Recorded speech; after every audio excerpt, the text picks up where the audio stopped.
गोत्र और मोहब्बत की अदावत इस इलाके में नई नहीं है। 3 महीने पहले भी इस इलाके में एक शख्स ने मोहब्बत करने की गलती की थी, और वो भी अपने ही गोत्र में। अंजाम क्या निकला ये आप खुद अपनी आंखों से देख लीजिए।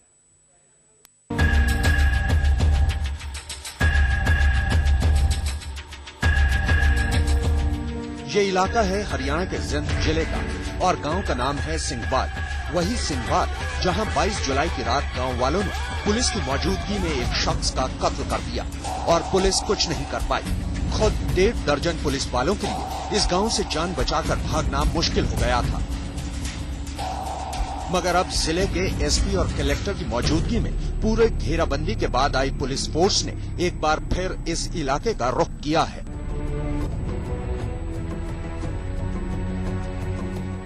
और अब पुलिस पहुंची है उस जगह पर जहां बीती रात पुलिस के साथ आए शख्स को लोगों की भीड़ ने जंगली जानवरों की तरह नोच डाला था। हमला इतना जबरदस्त था कि पुलिस को इतनी मोहलत भी नहीं मिली कि वो उस शख्स की लाश को अपने साथ वापस ले जाते, क्योंकि गांव के लोग बाकी का हिसाब अब उसकी लाश से चुकता करना चाहते थे। जी हाँ, लोगों के दिल में इस कदर नफरत भरी थी मकतूल के खिलाफ।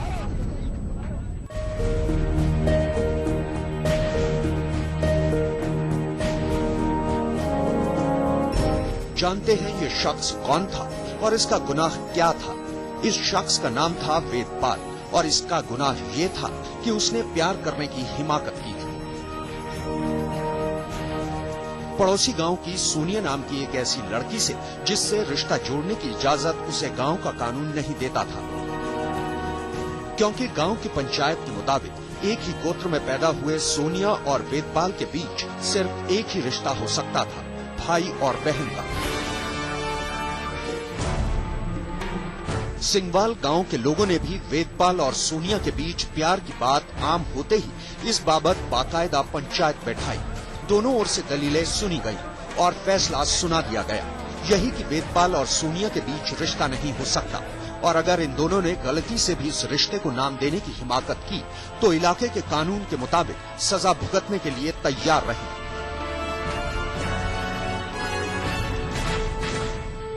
चूंकि फैसला पंचायत का था, लिहाजा सोनिया के घर वालों के लिए इसके खिलाफ जाने का सवाल ही नहीं उठता था।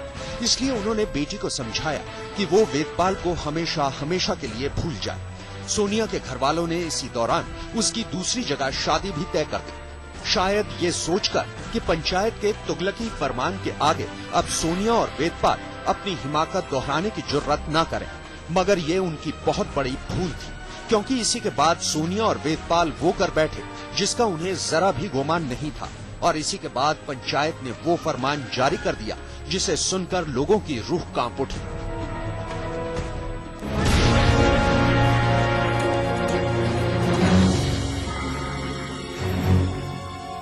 पंचायत ने तो अपना फैसला सुना दिया, मगर प्यार पर आखिर किसका जोर चला है। वेदपाल और सोनिया बागी हो गए और सबकी मर्जी के खिलाफ दोनों ने घर छोड़ने का फैसला कर लिया। वेदपाल और सोनिया चोरी छिपे चंडीगढ़ जा पहुंचे और वहां उन्होंने कोर्ट की शरण में जाकर शादी कर ली। इसके बाद दोनों पति पत्नी की तरह साथ रहने लगे। ये वाकया था 10 मार्च 2009 का। धीरे धीरे ये खबर सोनिया के गांव भी पहुंची और फिर पंचायत के कानों तक। जाहिर था सोनिया और वेदपाल के इस कदम ने गांव के लोगों को आग बबूला कर दिया, और बस तभी एक महापंचायत कर ये फैसला कर लिया गया कि गांव का कानून तोड़ने वाले सोनिया और वेदपाल को मौत की सजा दी जाए। इसी बीच सोनिया के घर वालों ने सोनिया और वेदपाल को ढूंढ निकाला और बहला फुसलाकर सोनिया को वापस गांव ले आए। उससे कहा गया कि अब पंचायत और उसका परिवार इस शादी के खिलाफ नहीं है। मगर जैसे ही सोनिया सिंघवाल गांव पहुंची, उसे कैद कर दिया गया। इसके बाद सोनिया के घर वालों ने पंचायत में ये दलील दी कि सोनिया ने वेदपाल के बहकावे में आकर घर छोड़ा था और अब वो घर वालों और गांव के लोगों की मर्जी से शादी करने के लिए तैयार है। पंचायत ने रहम दिखाते हुए सोनिया को माफ कर दिया और सोनिया की दूसरी शादी की तारीख 22 जुलाई मुकर्रर कर दी।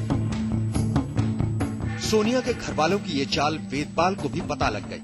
बस उसने फौरन कोर्ट में अर्जी दाखिल कर दी कि उसकी बीवी के घर वालों ने उसे उसकी मर्जी के खिलाफ कैद कर रखा है। चूंकि वेदपाल और सोनिया की शादी कोर्ट में हुई थी, लिहाजा अदालत ने आदेश दिया कि वेदपाल के इस आरोप की जांच खुद एक वारंट ऑफिसर मौके पर जाकर करे।